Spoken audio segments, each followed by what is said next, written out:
Chegou alguém.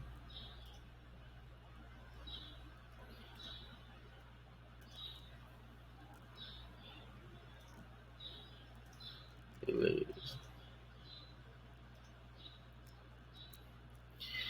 Então, mais uma vez, iniciamos nossa aula sobre processo de software. E hoje o conteúdo vai ser metodologias tradicionais. Como roteiro,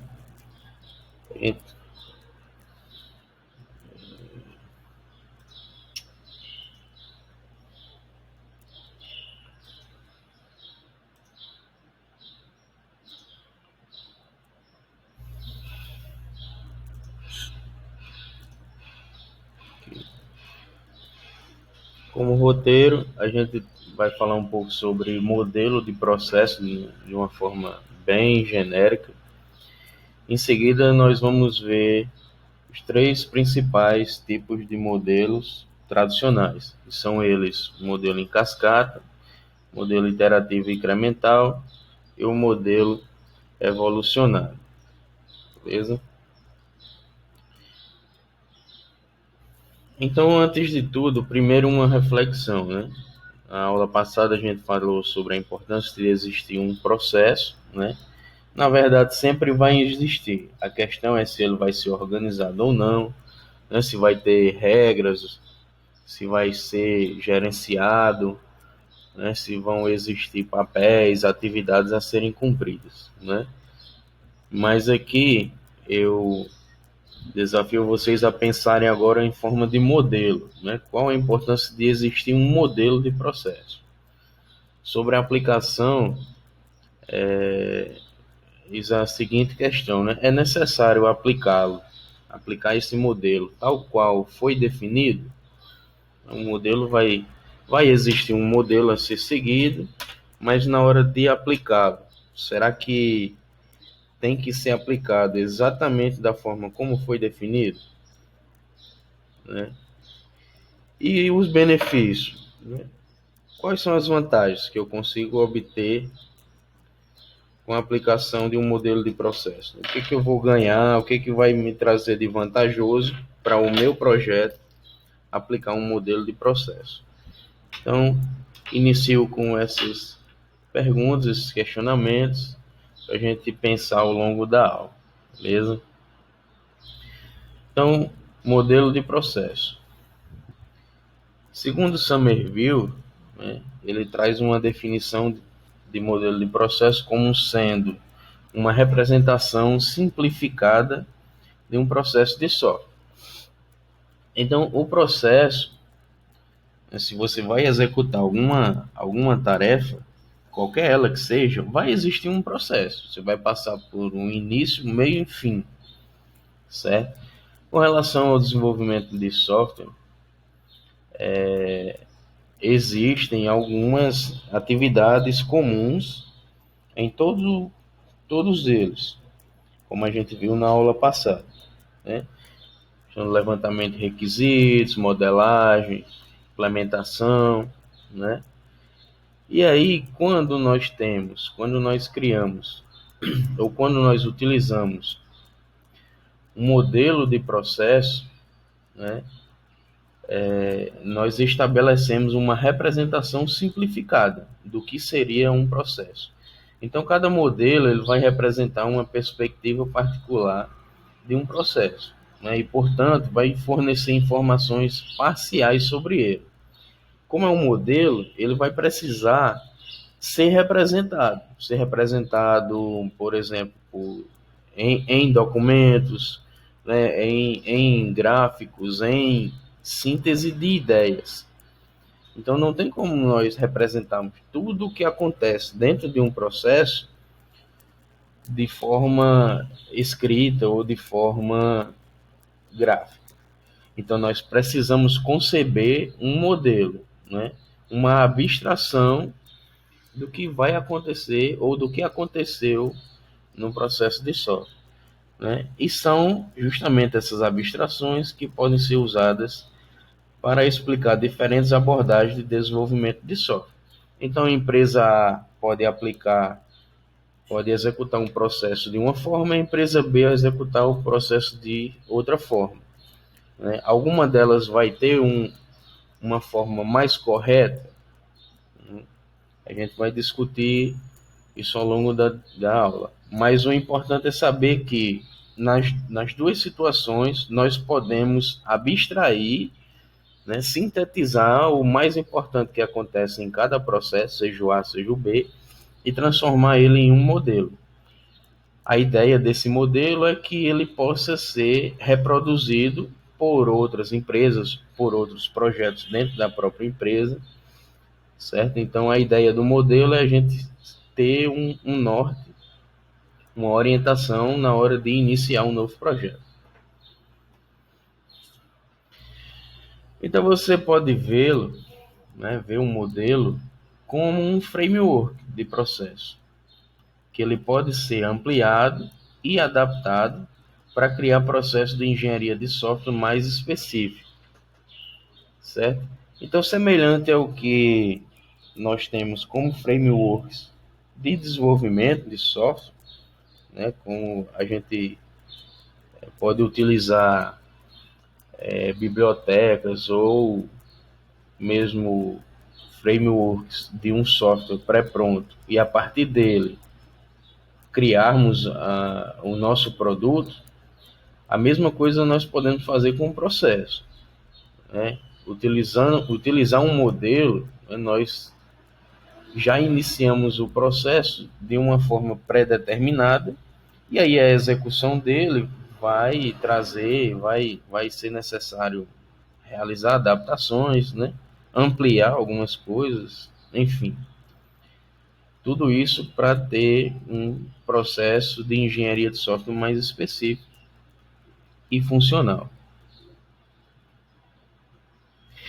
Então, respondendo, né, aquela reflexão, a importância de existir um modelo, de existir essa abstração, esse norte para nós seguirmos, né, é que ele nos permite manter uma organização dentro do processo. Eles nos permitem deixar as coisas mais organizadas, mais ordenadas. Nós sabemos quais são as recomendações a serem seguidas. Se a equipe de desenvolvimento, né, o gerente de projetos, ou quem quer que seja, que participe do processo, se não seguir essas recomendações, aí as consequências serão, refletirão no produto final. Da mesma forma que se houver um segmento, né, um cumprimento das orientações sobre o modelo, né, sobre como tem que ser o processo, então também as consequências disso refletirão no produto final. Então a tendência é que quando a gente segue um modelo, fica mais provável que o produto final seja bem sucedido. É claro que está tudo dentro das probabilidades, né? Tem uma chance maior quando você mantém uma organização, mantém uma ordem a ser seguida. Quando você não utiliza um modelo, então a chance de dar errado é maior, né? Sobre a aplicação, né, de um modelo, é importante vocês saberem que o modelo ele define o que fazer, o que precisa ser feito. Precisa ser feito um levantamento de requisitos, precisa ser feita uma implementação, precisa ser feita uma validação, né, entre outros. Mas ele não diz como você vai fazer esse levantamento de requisitos, ele não vai dizer como essa implementação deve ser feita, muito menos dizer como essa validação deve ser feita, né? Então, por isso que o modelo tem que ser entendido como uma abstração, né? Uma série de recomendações que devem ser seguidas, né?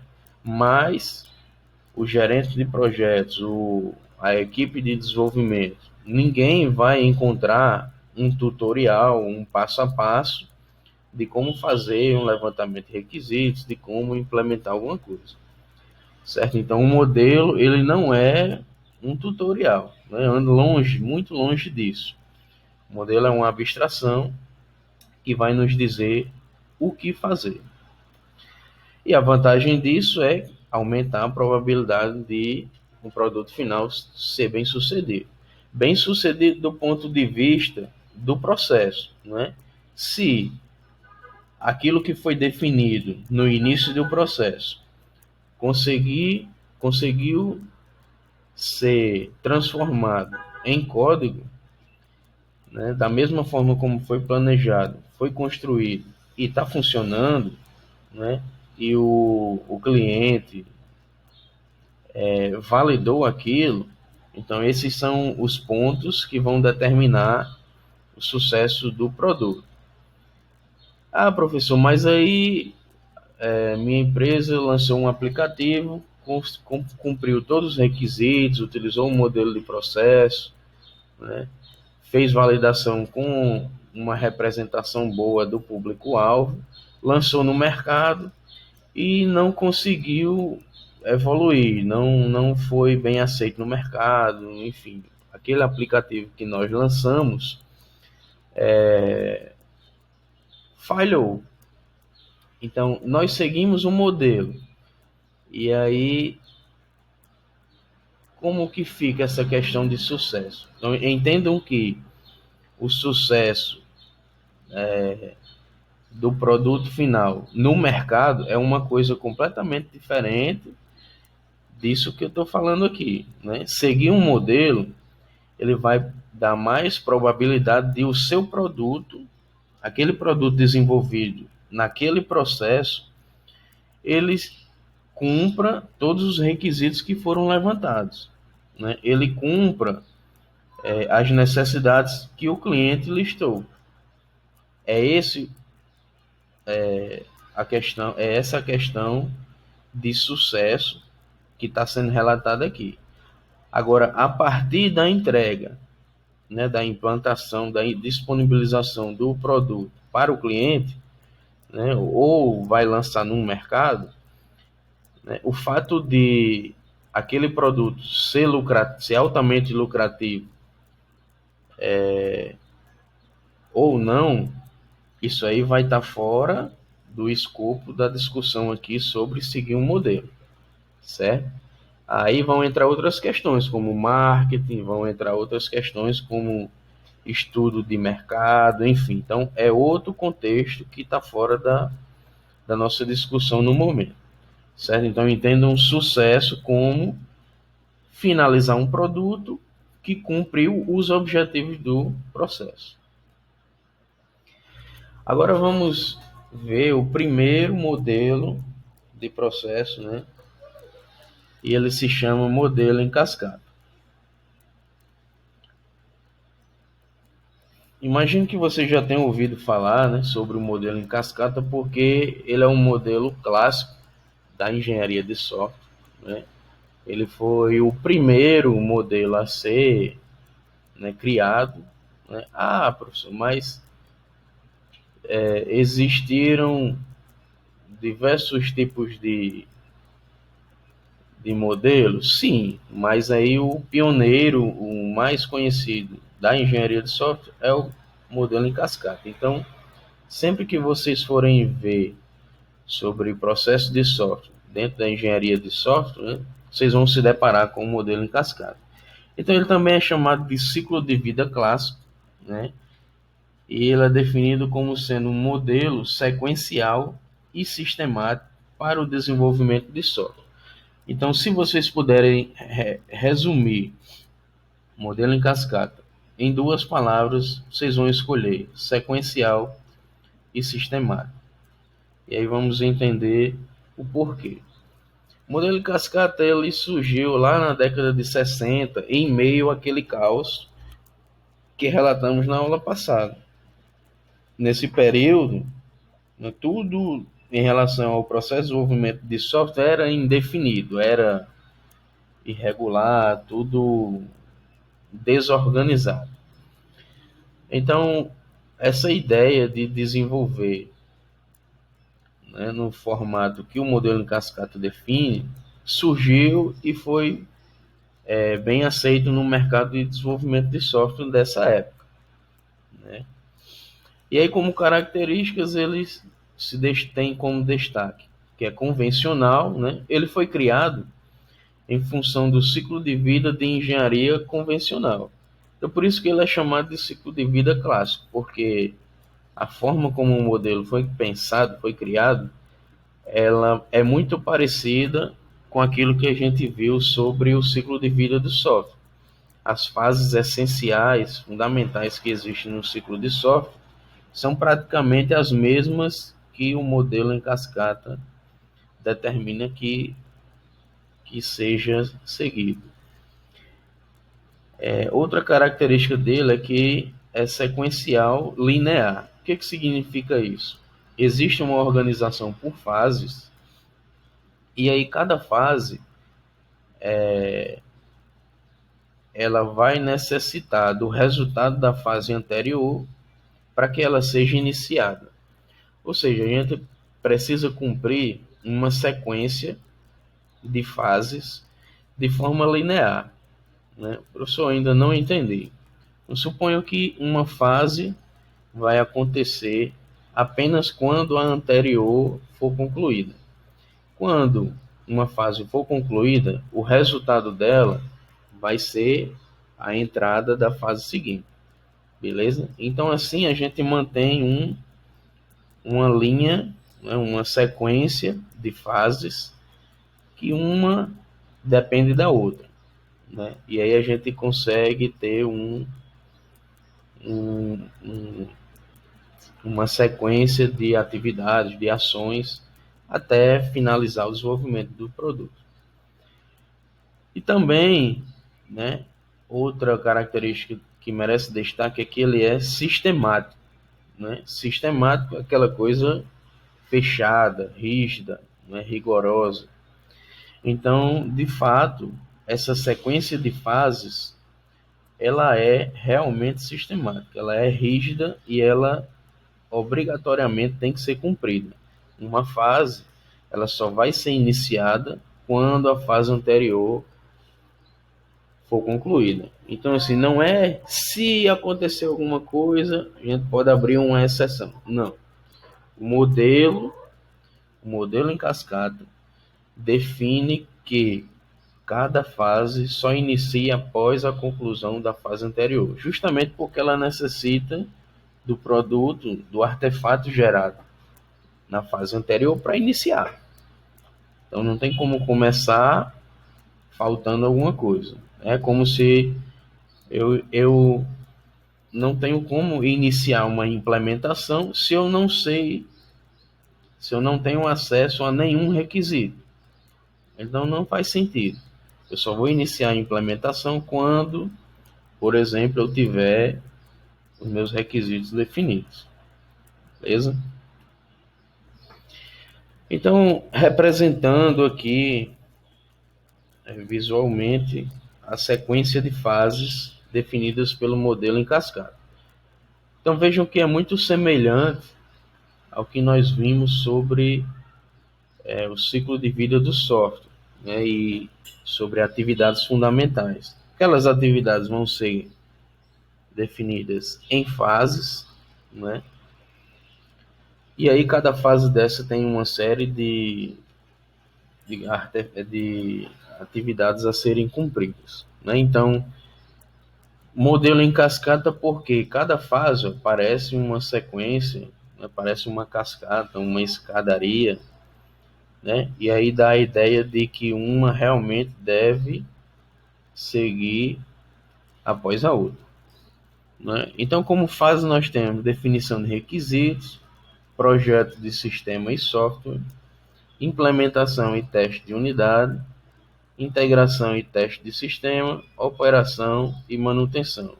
Na literatura, talvez vocês encontrem outras definições para essas fases, outros nomes, alguns mais simples, né, mas aqui é a definição do Somerville, certo? Mas no final das contas, o que vai acontecer dentro da fase é o mesmo. Então, como a gente viu anteriormente, a definição de requisitos, o que vai acontecer nesse momento, né? As necessidades do usuário vão ser levantadas aqui, do cliente, da parte interessada, né? Eu vou definir que ele precisa, por exemplo, de um cadastro de um produto. Então, o que vai, como é que eu vou transformar, né, alguma coisa em um cadastro de produto, né? Vamos pensar aqui num contexto de um supermercado, e aí o cliente me diz que ele precisa ter uma organização dos produtos que ele tem, quer fazer o controle de estoque e quer fazer o registro de entrada e saída desses produtos. Então eu, como tenho experiência, né, em desenvolvimento de software, como parte integrante da equipe, seja eu um analista de requisitos, um analista de sistemas, né, seja eu a pessoa que representa a equipe de desenvolvimento e vai tentar extrair a informação do cliente, né? Lembra daquela figurinha lá da pessoa, de existir diferentes interpretações, né, nesse momento de levantar as necessidades do cliente. Então é importante que esses requisitos sejam definidos de forma, né, coerente com as necessidades que o cliente possui. Então ele, seguindo esse exemplo, ele vai precisar manter esse controle de estoque de produtos. Então, eu pensando no que pode ser transformado em requisitos, vou pensar que vai ser um cadastro de produtos, onde eu vou ter, por exemplo, o nome dos produtos, um código associado a esse, que pode ser o código de barra, né, um código de identificação daquele item no banco de dados. Posso pensar num valor, numa quantidade e por aí vai, né? E aí eu começo a compreender o que vai se tornar o meu sistema. Ah, eu quero só cadastro de produto. Não, eu também quero manter, né, diferentes acessos para as pessoas aqui. Por exemplo, o caixa lá do supermercado só vai poder visualizar o preço dos produtos, né? Mas aí alguém do setor administrativo pode realizar esse cadastro de produtos, né? E aí o chefão, né, pode fazer tudo que ele quiser. Então eu já começo a perceber que existem atores diferentes dentro do meu sistema, e para cada ator eu posso pensar em criar tipos de acesso, né? Então, à medida que eu vou refinando isso, eu vou criando um cenário, e aí esse cenário vai ser montado pela primeira vez aqui na definição de requisitos. Então, no final disso, eu vou ter uma lista, né, de requisitos, enfim, vou ter um documento que vai me mostrar todos esses pontos importantes que o sistema vai ter que atender. Então, de posse disso, né, a partir desse documento, eu já posso seguir adiante para a minha fase seguinte. Eu vou pegar essa informação textual e vou transformar isso em uma forma visual. Visual como? Posso transformar isso em modelos, certo? Mas em modelos representativos de funcionalidades, né? Como eu falei na aula anterior, pode ser um modelo que mostre uma sequência de ações para eu entender o que aquela funcionalidade vai realizar, ou um modelo representativo sobre alguma estrutura do software, sobre a arquitetura de algum componente do software, né? Então, vou fazer uma representação visual daquilo que eu defini textualmente.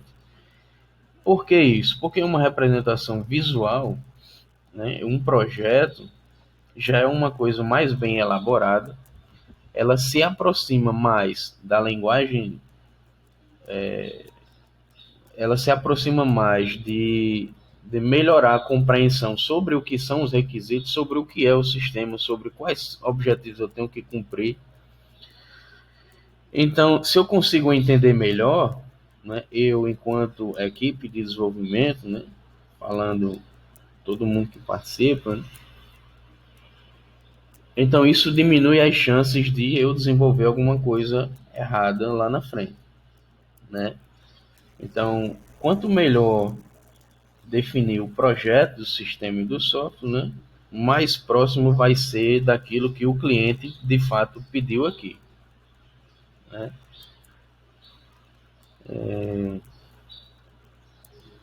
Então, uma coisa que eu acabei não mencionando é que na definição de requisitos existe a interação entre cliente, né, ou parte interessada, e a equipe como um todo de desenvolvimento de software. Vai haver, por exemplo, uma entrevista, né, vai haver essa coleta de requisitos e alguém tem que fornecer isso, certo?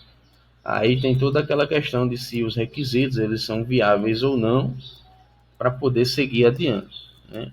Uma vez levantada a possibilidade de iniciar o projeto, então os requisitos passam para a fase de projeto de sistema. E uma vez modelado isso, melhor compreendido, melhor visualizado, né, esses requisitos, a gente já pode passar para implementação e teste de unidade. Então, por exemplo, aqui nessa parte pode ser realizada por um analista de requisitos, um analista de sistemas, por exemplo, que vai pensar mais nessa parte documental. Quando chega aqui, a gente vai para pode ser que dentro da equipe seja direcionado para outra pessoa, para um programador ou uma equipe de programadores. Então, aqui internamente vai haver essa comunicação e quem vai implementar precisa compreender o que foi levantado até aqui. Então, a forma como isso vai ser modelado influencia na forma como vai ser implementado, certo? E a implementação é a fase de codificação, a gente vai transformar requisito em funcionalidade e já pode também realizar testes, né? No caso desse teste de unidade, representa de testar o funcionamento de partes isoladas do software, né? Testar componentes de forma isolada do software. E a gente vai implementando e testando essas funcionalidades. Finalizada a implementação, né, a gente pode mudar de fase e vai iniciar a integração e teste de sistema. O que vai acontecer aqui? Primeiro, para iniciar ela, tem que estar o produto implementado. Uma vez implementado, nesse momento ele vai ser integrado, né? Os componentes eles vão ser unificados e agora o teste é pensando no funcionamento do sistema como um todo e não somente naquela funcionalidade, naquele componente, se ele está funcionando. Então vai haver essa integração, né, esse casamento entre as funcionalidades. E aí aqui vamos fazer o teste de sistema, vamos verificar se está tudo funcionando, beleza? Aqui também, né, nós podemos realizar uma verificação, né, para saber se o que foi implementado de fato está de acordo com o que foi levantado como requisito, se está de acordo com o que foi modelado, beleza? Então, tudo isso estando ok, o sistema está integrado com uma única plataforma, foi testado, está tudo funcionando. Agora, a fase seguinte é operação e manutenção. O que significa isso?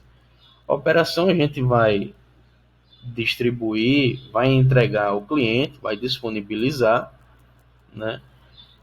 E para que ele possa operacionalizar o produto de software, certo?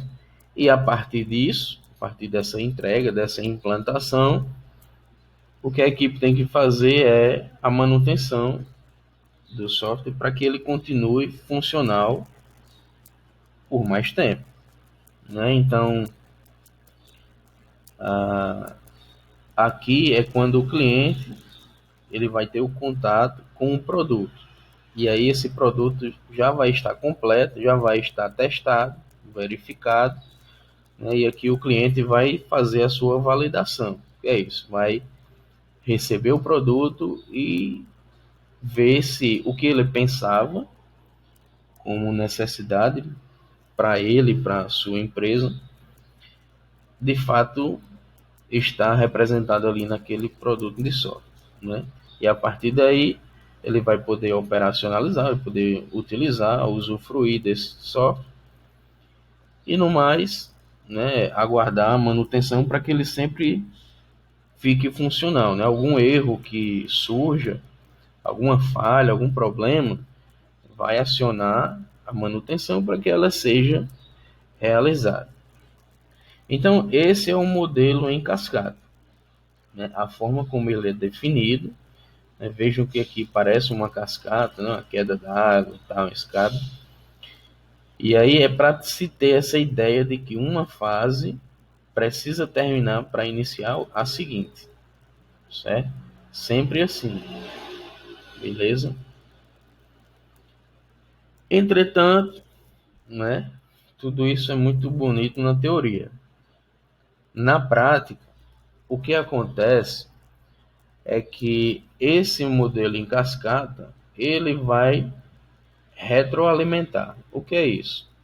Vai acabar que na, na execução do processo, alguma coisa pode acontecer em uma determinada fase que seja necessário regredir para a fase anterior.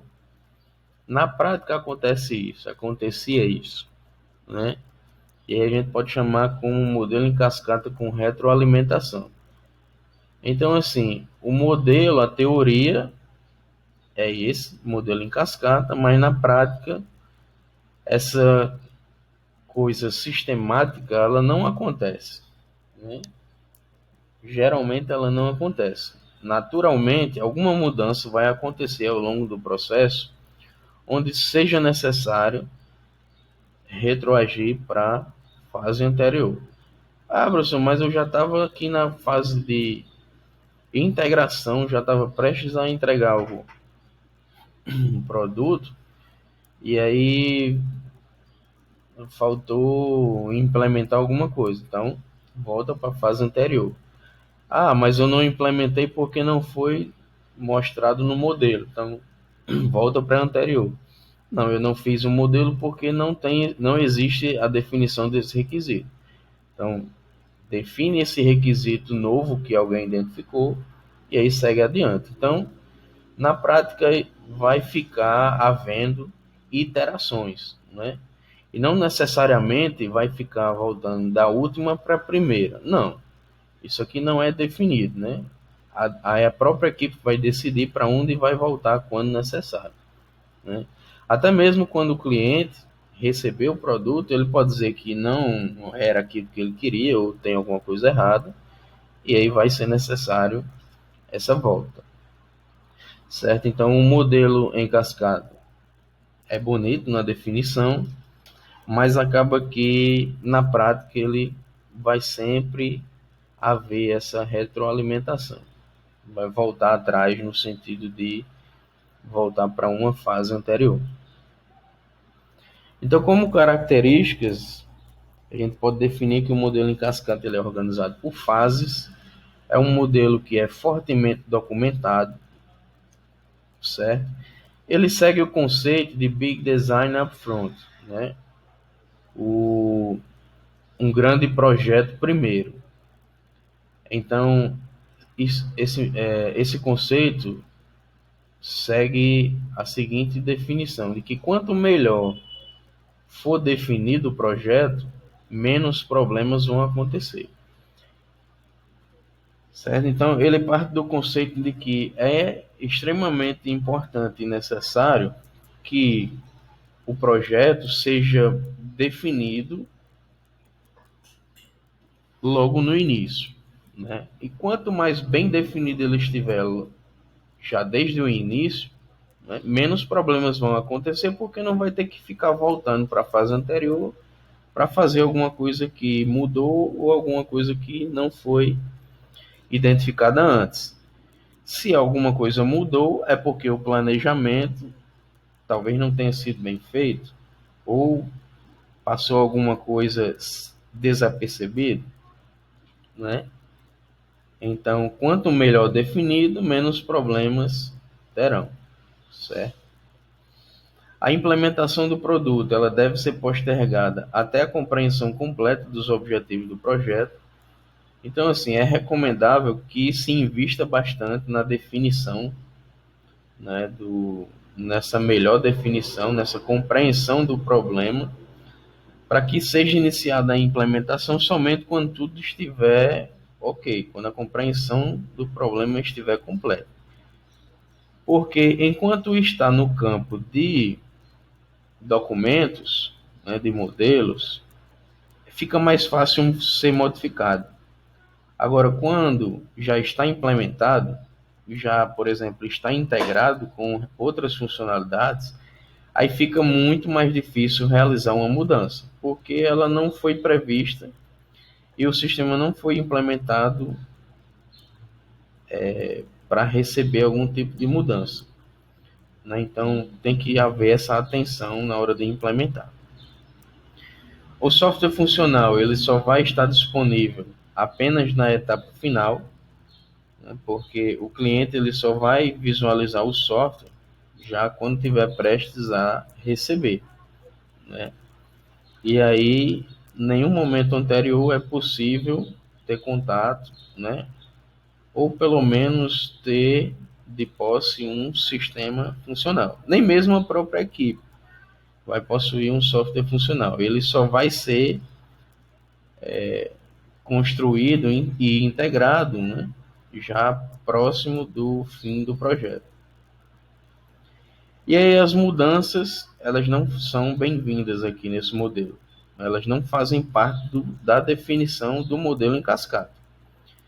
E vocês precisam entender que o modelo em cascata, né, é aquela sequência de fases sistemática, né, e o que acontece na prática é outra coisa. Então, justamente por o modelo não ter pensado em mudanças, é que na prática não acontece da forma como ele define essa sequência de fases, certo? E por fim, a outra característica importante é que o modelo em cascata ele impõe disciplina, planejamento e gerenciamento. É muito visível identificar em que fase está. Aí dessa forma fica fácil a equipe compreender em que momento está, quais são as atividades que tem que fazer, o que tem que entregar como artefato. Da mesma forma para o gerente de projetos, né? Ele não precisa estar explicando o que cada um tem que fazer naquele momento. Todo mundo já sabe. Então fica mais fácil gerenciar isso, né? Impor uma disciplina, senão a gente precisa terminar essa definição de requisitos para seguir para a fase seguinte, né? E assim por diante.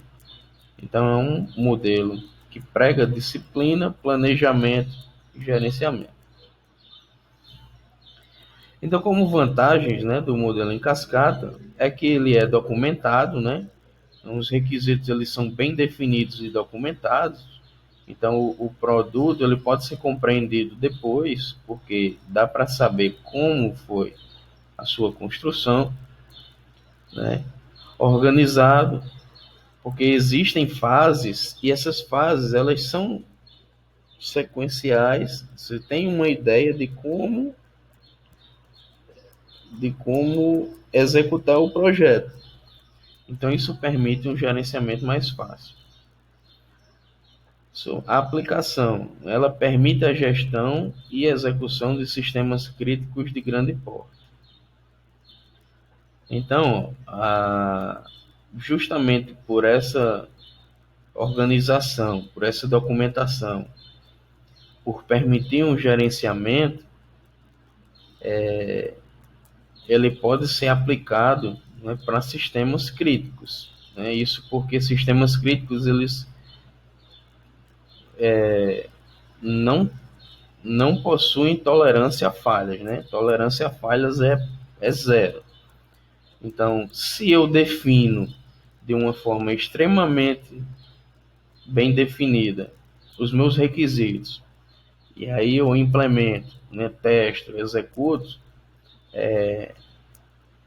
então esse modelo ele favorece a construção desse tipo de sistema, né? Um de sistemas que não podem acontecer falhas.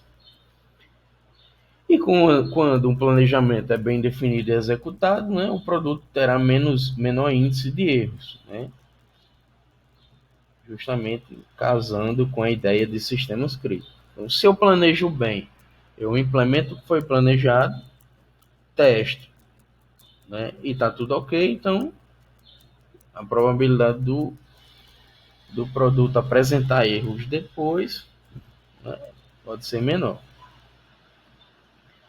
Como problemas, né, aí eis a questão. O fluxo sequencial ele não é sequencial, né, então projetos reais raramente seguem esse fluxo sequencial que o modelo propõe e acaba que sempre existe alguma iteração. E como essa iteração ela está fora do modelo, essa volta para a fase anterior ela não existe no modelo, então acaba que aí já começa a complicar a questão de gestão, a complicar essa ideia de que fase estamos, né? A partir do momento que começa a voltar, você não sabe mais em que fase está. Ah, eu estou na de requisitos, estou na de projeto, estou na de implementação. Então, quanto mais isso acontece, aí vai ficando se de uma forma que fica mais difícil gerenciar. Isso pode impactar também na qualidade do produto final. Pode ser que demore muito tempo para entregar, pode ser que ele não seja da forma como o cliente esperava. Detalhamento antecipado. Então, o modelo em cascata, a gente viu que é preciso conhecer toda a problemática antes de implementar, certo? Mas isso não é uma coisa simples de acontecer, não é? Não é trivial que os requisitos eles sejam completamente compreendidos no início do projeto, né? Isso é muito difícil de acontecer. Então, se isso não é uma coisa natural, definir completamente os requisitos, então fica difícil aplicar esse modelo, porque acaba que durante o processo o cliente pode lembrar de alguma coisa que precisa e não falou, a própria equipe de desenvolvimento pode perceber alguma coisa, pode surgir alguma dúvida que passou despercebida na hora da definição de requisitos, né? Ou a equipe, ou quem está fazendo a modelagem percebe que algum requisito não faz sentido, né? Ou outro requisito ele está faltando. Então são coisas que podem ser percebidas ao longo do projeto, tanto pelo cliente quanto pela própria equipe de desenvolvimento. E aí surge o problema, porque nenhum tipo de mudança ela vai ser, como é que eu posso dizer? Nenhum tipo de mudança ela é bem-vinda nesse modelo. Então, o modelo em cascata ele foi construído e não foi pensando em mudança, foi construído que aquilo ali vai seguir uma linha reta do início ao fim, nada vai mudar. E aí, quando precisa se mudar alguma coisa, aí volta para esse mesmo problema aqui do fluxo não sequencial. Se precisa mudar, como é que vai mudar? O que a gente tem que fazer para mudar? E aí começa a se perder a ordem das coisas, né? Então, tudo bem que o modelo ele exija que exista um detalhamento antecipado. Até aí está tudo ok. O problema é que isso é muito difícil de acontecer. E aí, na maioria dos projetos, vai acontecer mudanças de forma natural ao longo do processo. Beleza?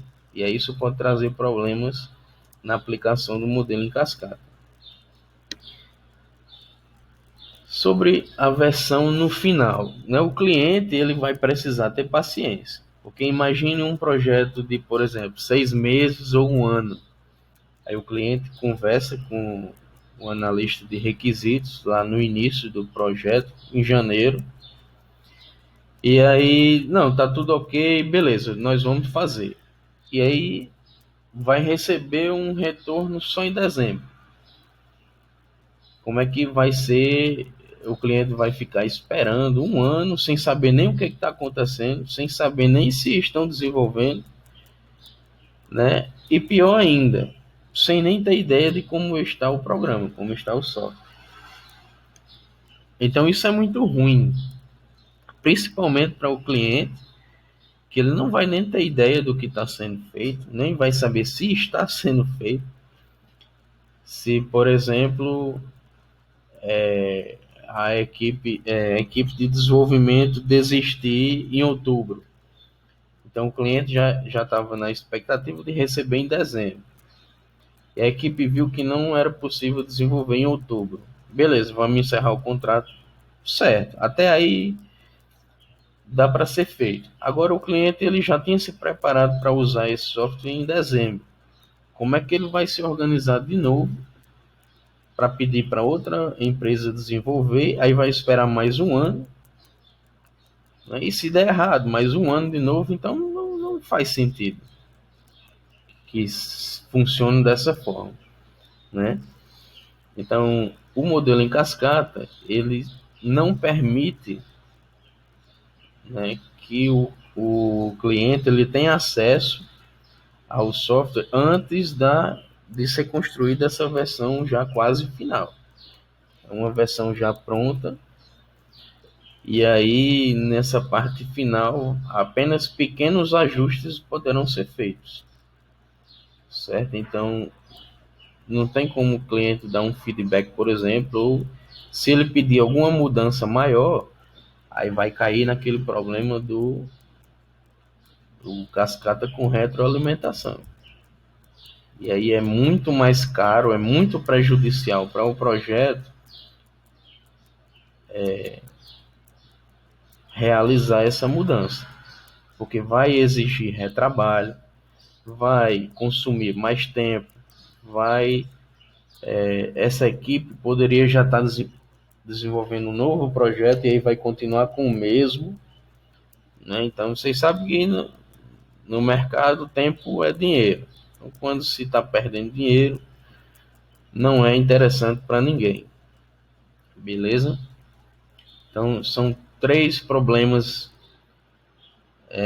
que esse modelo possui. Ainda tem mais, né? E aí a gente pode concentrar, né, problemas nas mudanças, né, que elas vão acontecer de forma natural e o modelo não foi criado para isso, né? Então, se falar em mudança dentro de um projeto, dentro do modelo em cascata, né, aí todo mundo vai sair correndo, beleza? E sobre erros, né? Se os erros eles forem detectados muito tarde, o impacto negativo para corrigir isso vai ser muito grande, né? Vai ser muito caro corrigir um erro à medida que o produto evolui, que o processo avança, certo? Então, quanto mais tarde for detectado um erro, maior será o impacto negativo para o projeto. Imagine a seguinte situação, né? Pegando o sistema de supermercado. Eu disse que queria, o cliente me disse que queria, né, controlar o estoque e tal. E aí eu imaginei que ele queria um nome, um código de barras, um código de identificação do produto, um valor e uma quantidade. Foi o que eu imaginei. Mas aí, na mesma hora, o cliente já diz o seguinte: não, além desses 5, eu quero também que você armazene a informação do seu peso, porque tem produtos que eu preciso saber do peso para eu estabelecer o preço final dele, né? Então, enquanto isso está na conversa, rapidamente eu disse, não, beleza, dá certo demais. Vou adicionar isso aqui na minha lista de requisitos. Então é muito tranquilo realizar uma mudança lá no levantamento de requisitos. Fiz a lista de requisitos, agora eu estou na fase de projeto. Estou fazendo uma modelagem aqui e aí eu percebi que o, o caixa de supermercado seria interessante que ele também pudesse cancelar cancelar a passagem de algum produto errado, né? Então, cancelar a passagem de um produto ali, naquele momento que eu estou passando o produto e estou registrando ali na nota o que está sendo vendido. Então, alguém que estava lá na modelagem percebeu isso e isso não estava listado, não tinha sido mencionado nos requisitos, muito menos na conversa, no diálogo anterior. Então, alguém que percebeu isso pode recorrer a uma conversa aí com quem definiu os requisitos e, se acharem interessante, aí adotam essa mudança. Então vejo que ainda também é uma coisa simples, né? É um recurso que antes não existia, agora passou a existir. É uma operação a mais, eu identifiquei uma funcionalidade a mais aqui, que é o cancelamento de um produto no momento em que estou efetuando a venda. Então, nesse momento que eu estou efetuando a venda, quem vai estar logado no sistema vai ser o vendedor lá, o operador de caixa. E aí, se ele mesmo puder cancelar um produto, vai ser bom, vai ser uma coisa que vai fluir melhor as vendas. Vocês já devem ter se deparado com a situação, né, de que muitas vezes isso não acontece, né, o operador de caixa tem que chamar alguém que tenha uma chave, que tenha um acesso maior do que ele, para poder efetuar esse cancelamento, e às vezes isso demora e é inconveniente, enfim. Né? Então, essa situação poderia ser evitada se isso acontecesse, se o próprio operador de caixa tivesse o poder, tivesse a opção de cancelar, né, pensando em como funcionalidade. Então, até aí tudo bem, mas quando eu implemento, né, quando já está na fase de implementação, aí o problema se torna maior. Né, porque se eu for adicionar, por exemplo, alguma coisa a mais no registro do banco de dados do produto, né, coisa que antes não tinha o peso e agora tem, eu vou ter que alterar o banco de dados, eu vou ter que alterar todos os acessos dentro do sistema que realizavam acesso a essa tabela do banco de dados. Então, vou ter que modificar tudo a nível de sistema que fazia a utilização dessa tabela do banco de dados. Enfim, vou mudar a interface, né, porque antes não aparecia peso e agora vai ter que aparecer. Vou mudar um monte de coisa. Então, não, era uma coisa simples lá em requisitos, mas quando já está implementado, aí não. Aí eu tenho que sair fazendo uma mudança em cascata. Essa mudança vai acontecer em vários itens, em várias funcionalidades, em vários lugares diferentes do código. Beleza? Então, isso já começa a ter um impacto negativo muito grande quando se trata de corrigir. E é esse tempo que eu vou gastar corrigindo, pode ser que eu acabe atrasando a entrega do produto final. Vou gastar mais tempo, mais mão de obra para executar essa correção. Esse exemplo que eu citei é simples, mas se for uma correção complexa, uma mudança complexa, então esse impacto vai ser muito maior. Vai precisar que mais gente interfiram nessa correção, vai demorar mais tempo e tudo isso tem um peso. Né? Então eu entendo que quanto mais tarde no modelo em cascata for detectado um erro, mais prejudicial vai ser para corrigir. Por isso que é importante planejar bem, porque planejando bem, tudo vai seguir a sequência, vai seguir o plano. Agora, se não planejou bem, alguma coisa passou, vai ser identificada ao longo do processo, e quanto mais tarde for identificado, mais impactante negativamente vai ser. Beleza? Então o modelo em cascata, para vocês terem uma ideia, né, surgiu lá nos anos 60, naquele cenário da crise de software e tal. Então foi o primeiro passo para se organizar a forma como o software era desenvolvido. E aí, esse tipo de modelo ele é indicado para projetos de médio e grande porte, onde naturalmente vai acontecer um planejamento maior e vai precisar de uma organização. Então é uma coisa natural, né? Um projeto de grande porte, né? Até médio porte, não tem como você fazer sem planejar bem, né? Sem precisar organizá-lo. Senão ele não vai nem sair do papel, né? Então o modelo em cascata ele pode ser adotado em projetos desse tipo. Também projetos estáveis. Se eu tenho um projeto que ele não vai mudar, então tá ótimo. Eu posso adotar tranquilamente o modelo em cascata. Não vai mudar, então pronto. Eu faço o plano, sigo o plano, entrego o produto. Simples assim. Ele é indicado também para projetos com requisitos bem definidos. Se os requisitos estão bem definidos, é porque ele não vai mudar. Se ele não vai mudar, a sequência de cada fase vai acontecer naturalmente, né? E, como já falado anteriormente, né, sistemas críticos, né, como por exemplo, sistema de tempo real, né, são recomendados que seja utilizado o modelo em cascata, né? Isso porque são tipos de sistemas onde a tolerância a falhas é quase nula. Por exemplo, um sistema de controle de tráfego aéreo. Qualquer milímetro errado pode ocasionar um acidente aéreo. Naqueles sistemas que ficam numa torre de comando, onde existe uma equipe especializada e fica verificando ali as rotas dos aviões, os horários e tal. Então, aquilo tem que ser minuciosamente perfeito.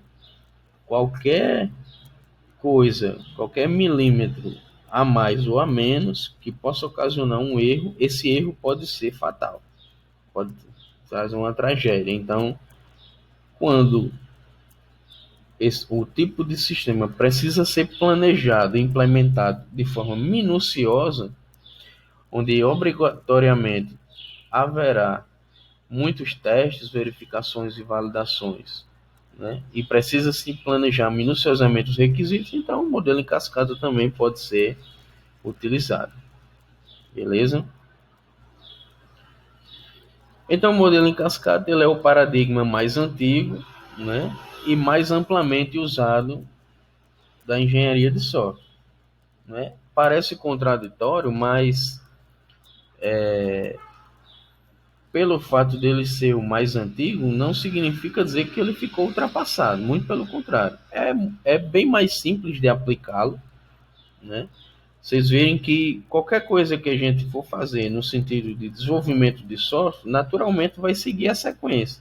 É pensar nos requisitos, vai refinar esses requisitos, vai implementar, vai testar, verificar se foi implementado como planejado e vai disponibilizar, né? A grosso modo, você não vai fugir disso.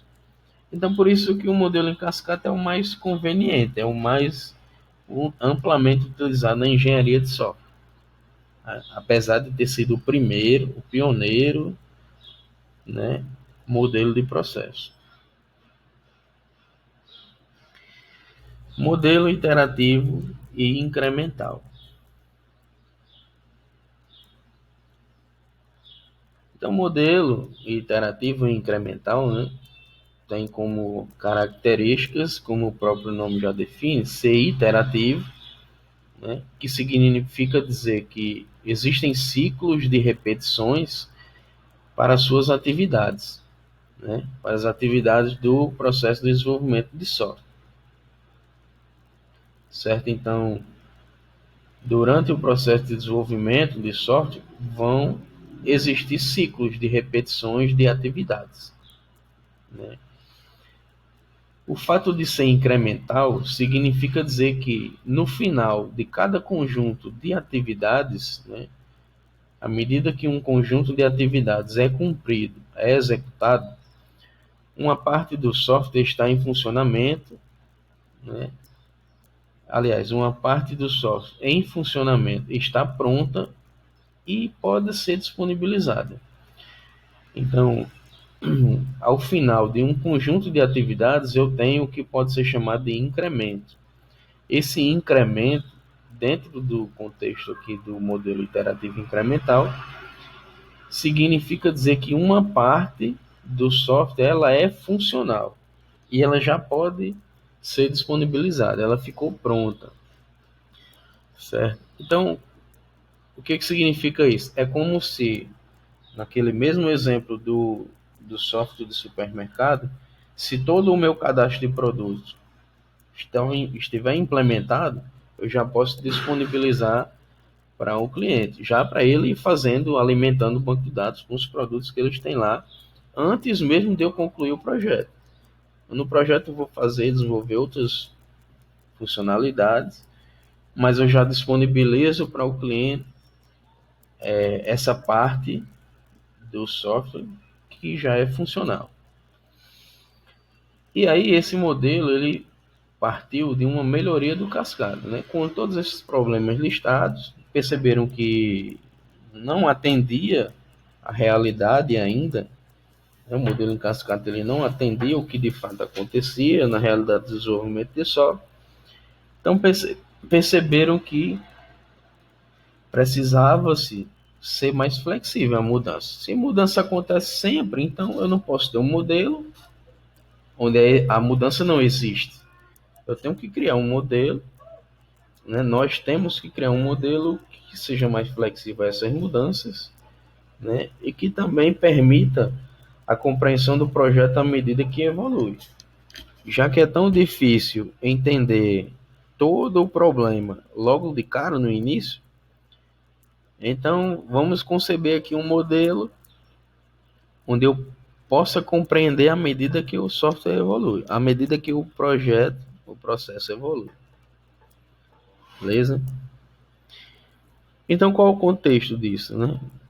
Que logo nos anos 70, 80, né, os computadores pessoais eles ficaram populares, né? Chegaram a níveis de vendas, né, de milhões de dólares.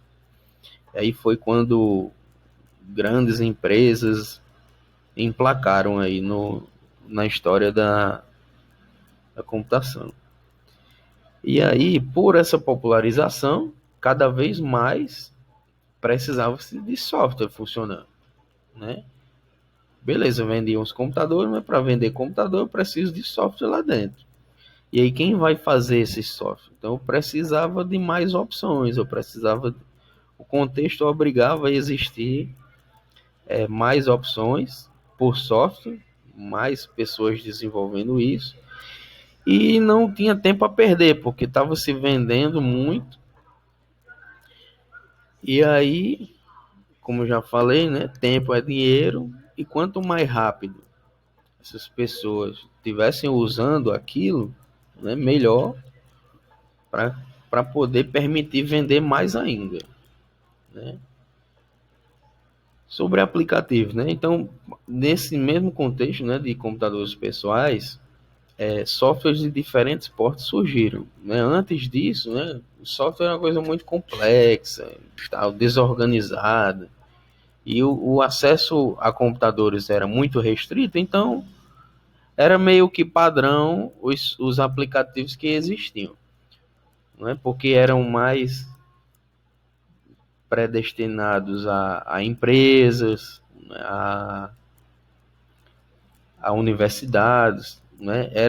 Era esse público que possuía computadores na década de 60. Já em 70, com a popularização, pessoas comuns começaram a possuir computadores. Então, as mais diversas funções, né, eram solicitadas, e aí foi se desenvolvendo, né, cada vez mais aplicativos.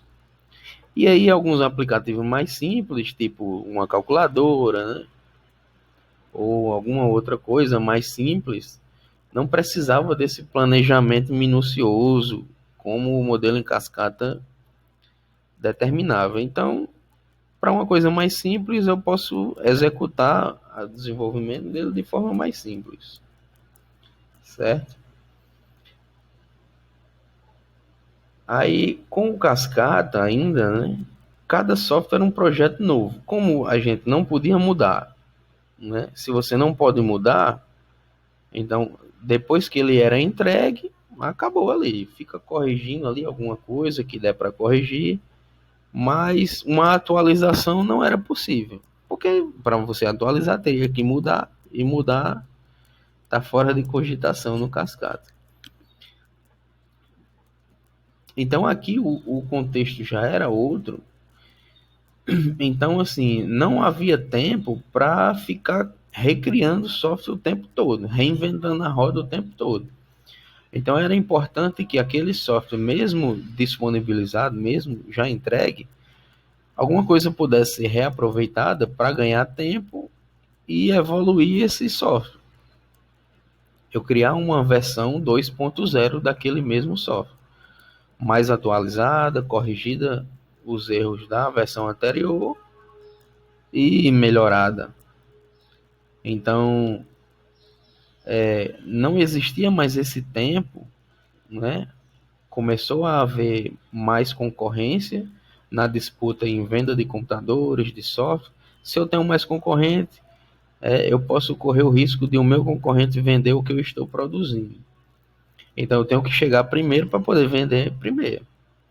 Então, por isso, né, o tempo já começou a ser exigido, e aí não dava tempo recriar sempre tudo do zero. Então, era importante haver um modelo que permitisse essa aceitação melhor de mudanças, de evolução, para poder chegar mais rápido, disponibilizar mais rápido no mercado uma versão atualizada daquele mesmo software. Então entendam o seguinte: iterativo, né, é diferente de interativo. Interativo com N, né, vem de interação. Interação é alguém conversar com outro, então vai interagindo. Iterativo significa que vai haver um passo a passo, uma iteração. Então imaginem que vai existir uma divisão, por exemplo, o projeto ele vai ser dividido em partes, né? E aí à medida que o processo vai caminhando, cada parte dessa vai sendo concluída.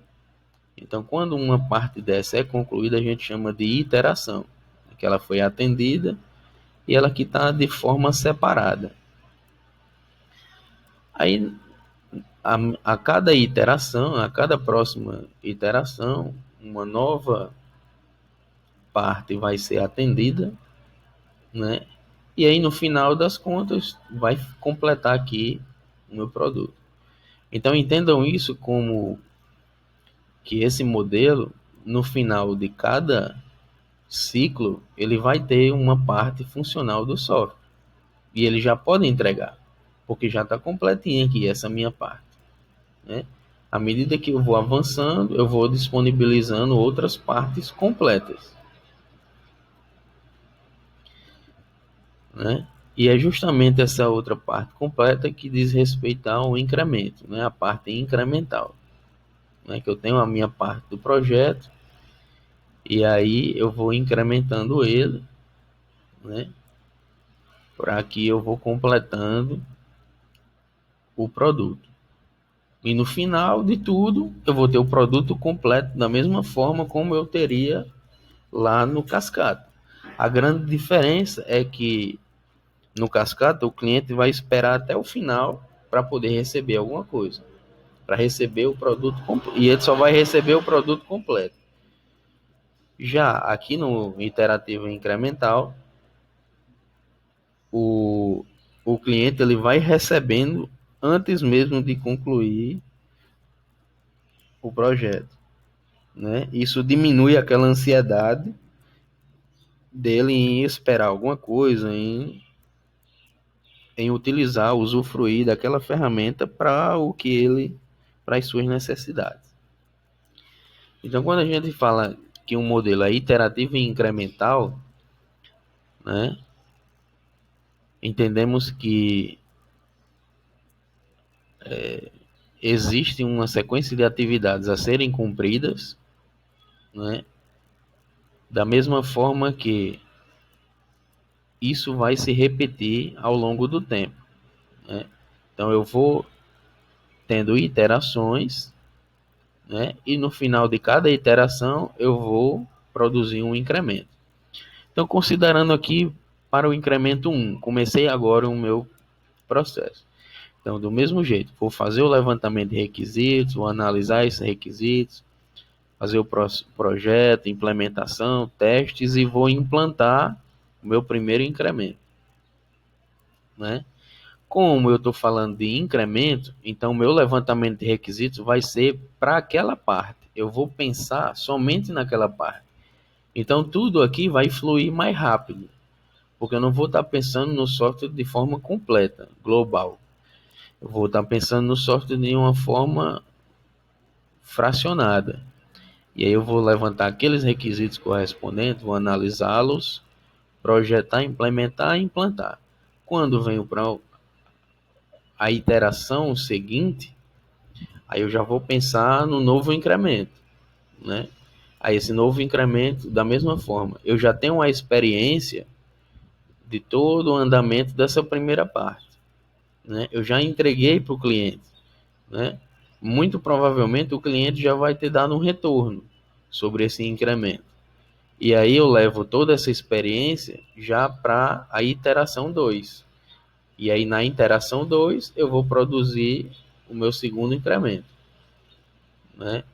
E aí toda a experiência do 1 e do 2 eu já vou levar para o 3.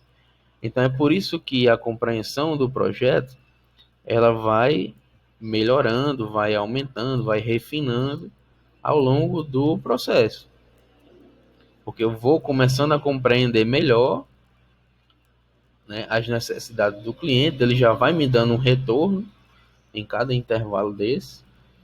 E aí a tendência é que lá no final eu entregue um produto muito mais próximo das necessidades do cliente, né, as necessidades reais do cliente, do que quando eu segui o modelo em cascata.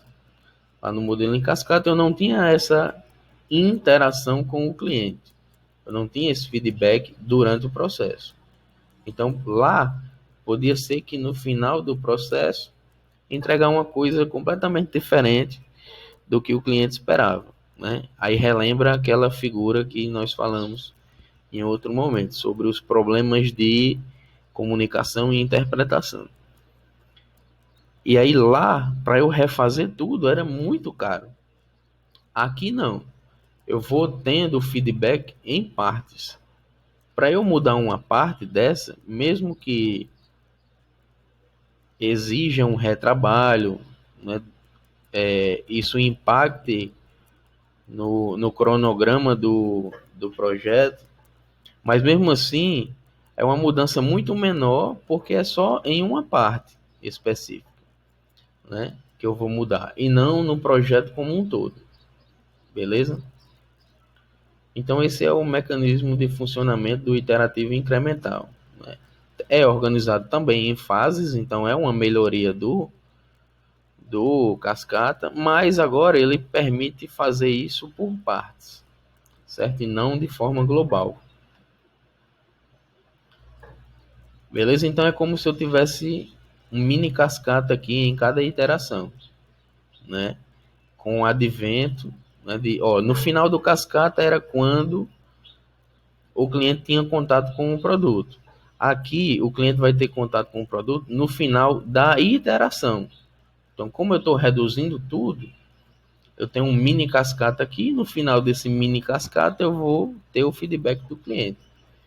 E aí isso vai ter um impacto positivo para as iterações adiante, né, posteriores. Como característica, esse modelo surgiu para minimizar os problemas do cascata. Ele já possui uma documentação reduzida, né? Não vai ser necessário planejar de forma minuciosa, porque eu vou conhecendo o projeto ao longo do andamento do processo. Então não vou precisar de uma documentação robusta. Acaba que eu vou produzir menos documentos, menos artefatos desse tipo. Ele vai ser organizado por fases, como eu falei, né, que se repetem em ciclos. E no final de cada ciclo, uma parte funcional do software é entregue ao cliente. Permite o feedback do cliente durante o desenvolvimento, é adaptável a mudanças. E a grande questão aqui, que ainda não foi mencionada, é que a versão inicial é o núcleo do produto. Então, se pensar aqui no primeiro incremento, na implementação da primeira parte, né, o que vai ser implementado primeiro vai ser justamente o núcleo do produto, a parte mais importante dele. À medida que as iterações vão acontecendo, sempre vai ser implementado aquilo que é mais importante para a construção do produto, né? E não vai ser implementado numa ordem de conveniência. Por exemplo, eu vou implementar primeiro o mais fácil. Não, vou implementar primeiro o que é mais importante para o cliente, porque ele já vai receber isso e já vai iniciar a sua utilização, né, logo em seguida. Então, para o cliente é mais importante ele receber aquilo que a funcionalidade é essencial para ele, certo? Primeiro, como vantagens, eu tenho que ele é executável, né? É possível iniciar um projeto sem compreender totalmente seus objetivos, então eu não preciso ficar esperando vários diálogos, várias conversas com o cliente para saber se é viável ou não, se é possível ou não produzir aquele projeto, né? Iniciar aquele projeto. Então eu começo e aí eu vou vendo, né? O que der para produzir aqui a gente vai fazendo e vai entregando. Isso permite um retorno mais rápido, né, de valor, tanto para o cliente quanto para a organização, certo? É um retorno para o cliente porque ele já vai usufruir do software de uma forma bem mais rápida, bem mais rápida do que se fosse esperar produzir o software por inteiro. E para a organização, porque se ela está entregando por partes, ela já pode receber um pagamento, por exemplo, já seguindo essa dinâmica. Já pode ir recebendo o que já vai entregando. Então, ao invés de passar um ano sem, né, sem receber nada, né, esperando entregar para poder receber o valor de venda daquele produto, já pode ir recebendo à medida que vai entregando. Então, a empresa também já vai manipulando esse valor. Sobre o cliente, naturalmente, né, ele vai ficar mais satisfeito com esse tipo de modelo, porque ele vai estar participando do processo, ele vai estar vendo que está sendo executado alguma coisa, e o melhor de tudo, ele já está recebendo antes mesmo daquele prazo que você tinha estabelecido. Vamos supor que o cliente esperava que o produto ele fosse entregue em dezembro. Mas aí quando for em fevereiro, você já entrega uma parte e ele já pode ir usando. Aí em março entrega outra parte e ele já vai utilizando. Então para isso é muito bom, né? Muito bom para o cliente. E esse feedback que ele dá é fundamental para que na soma de todo o trabalho o produto final ele seja muito mais próximo do que o cliente realmente quer, que o cliente realmente pedia. E a parte de incremento, né, que justamente isso, o cliente já pode usufruir o software antes dele ser concluído. Mas nem tudo é flores. Também existem problemas nesse tipo de modelo. Quais são? Gerenciamento, né, e degradação. O que diz respeito ao gerenciamento? O processo ele não é visível. Então percebam que está sempre acontecendo esses mini cascatas, como eu falei, né? Sempre uma sequência de passos está acontecendo e está se repetindo, mas aí não tem um fim. Você não sabe quando é que vai ser aquele momento final que, que terminou, e não sabendo isso, né, de uma forma antecipada, fica difícil eu, por exemplo, planejar um cronograma. Eu não sei se eu vou entregar em dezembro, em outubro ou em fevereiro, porque é difícil eu mensurar aqui, mais ou menos. E aí, quando as mudanças acontecem, aí é que fica mais difícil gerenciar, porque pode ser que alguma coisa a mais tenha surgido, e outra coisa a mais, e outra coisa a mais, aí fica difícil de gerenciar tudo, né? Então, dessa forma, ele é suscetível a mudanças, né? É adaptável a mudanças, mas isso faz com que a produção de documentos ela não seja viável, porque você vai ter que estar atualizando todos os documentos cada vez que essa mudança acontece. Então, se ficar mudando muito, e se você estiver utilizando documentos para registrar requisitos, modelos e tal, vai ter que gastar muito tempo mudando os documentos também, porque eles vão ter que estar alinhados com o que está sendo produzido. Então, já fica mais difícil manter essa organização documental, e essa gestão também já começa a complicar. Além disso, o progresso do processo só é medido a partir de entregas.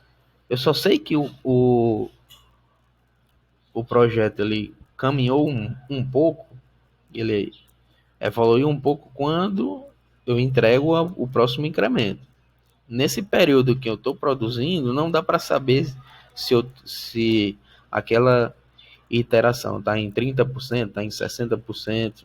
Fica difícil identificar isso. Então, eu só identifico de uma forma que o projeto foi dividido em 10 incrementos, eu sei que está faltando 100%. Quando eu vou entregando 1, 2, 3, 4 incrementos, aí eu vou sabendo que o processo está progredindo. Sobre degradação, é justamente a parte estrutural do sistema, né, que existe uma tendência dela se degradar com a adição de novos incrementos, né? Se eu começar a mudar demais, né, eu vou acabar mexendo em tudo, certo? E aí, cada vez que eu vou mexendo, a estrutura que ela foi montada, que o sistema foi montado no início, né, já não vai servir mais. E aí acaba que futuras mudanças vão se tornando cada vez mais difíceis de acontecer. Vai ficando cada vez mais difícil mudar, né? Não é porque aceita mudanças que vai iniciar fazendo um sistema para supermercado, depois vai mudar para um sistema de posto de gasolina e depois vai mudar para um sistema hospitalar. Também não é assim, né? Não tem como funcionar dessa forma. Agora, as mudanças, quando elas vão acontecendo, né, quanto mais elas vão acontecendo, mais difícil vai se tornando de implementar a próxima mudança, justamente porque a arquitetura do sistema ela vai se degradando. Foi montada para fazer de uma forma no início, à medida que vai mudando, né, vai ficando mais difícil. É como você constrói uma casa, tira num canto onde era uma porta, vira uma janela, depois vira uma parede, aí depois você muda né, a porta do lugar, muda onde era um banheiro, agora é um quarto, depois onde era um quarto vira um banheiro, vira uma sala, né, vira cozinha. Então, se você começar a mexer muito nessa casa, ela vai cair. Então, essa abstração serve também para o software, beleza? Então, esses são dois principais problemas do modelo iterativo e incremental. Então, ele vai ser indicado para projetos de pequeno porte, né? Porque eles vão ser executados em pouco tempo. Então, se eu quero fazer uma coisa de forma mais rápida, né? Eu vou precisar que ele seja de pequeno porte. E aí dá para se fazer utilizando o modelo iterativo e incremental, que eu já vou entregando e já vou disponibilizando logo. Então, esse pouco tempo, essa rapidez aqui é atendida. Quando os requisitos eles são mutáveis, então assim, iniciei um projeto que ainda não, nem o cliente, nem a equipe sabe o meio que vai acontecer, no que vai se transformar, então é indicado usar esse modelo interativo e incremental. Por exemplo, eu sei que eu vou fazer um sistema de supermercado, mas eu preciso entender ainda como é a dinâmica de funcionamento do supermercado. Eu preciso entender como é o controle de estoques, né? Que tipo de produtos são vendidos, quais são os tipos de funcionários que vão ter o acesso ao sistema. Então, se eu não sei de tudo isso no início, se eu vou aprendendo isso ao longo do processo, então é recomendável que utilize o iterativo incremental, né? E aí quando os requisitos eles não são compreendidos ou quando eles mudam muito também, né? Aí esse tipo de modelo é recomendável, certo? E então hoje a gente encerra a primeira parte do conteúdo de metodologias tradicionais, certo? Na próxima aula a gente vai ver o modelo evolucionário, beleza? E aí eu deixo o questionamento para vocês, né? Lembro dessa imagem, né? Que tinha uma frase dizendo que existiam vários problemas. E agora, com a criação dos modelos, esses problemas foram resolvidos? Será que agora com esses modelos não atrasa mais projetos? Eles são mais lucrativos, né? Então, aí agora, os problemas foram resolvidos? Eu deixo essa indagação para vocês. E aí, só como exercício, né? A gente vai discutir agora essas duas questões sobre o modelo em cascata, o modelo iterativo e incremental, né? E vamos agora à sessão de dúvidas, né? Agradeço a atenção de todos. Aqui estão meus contatos.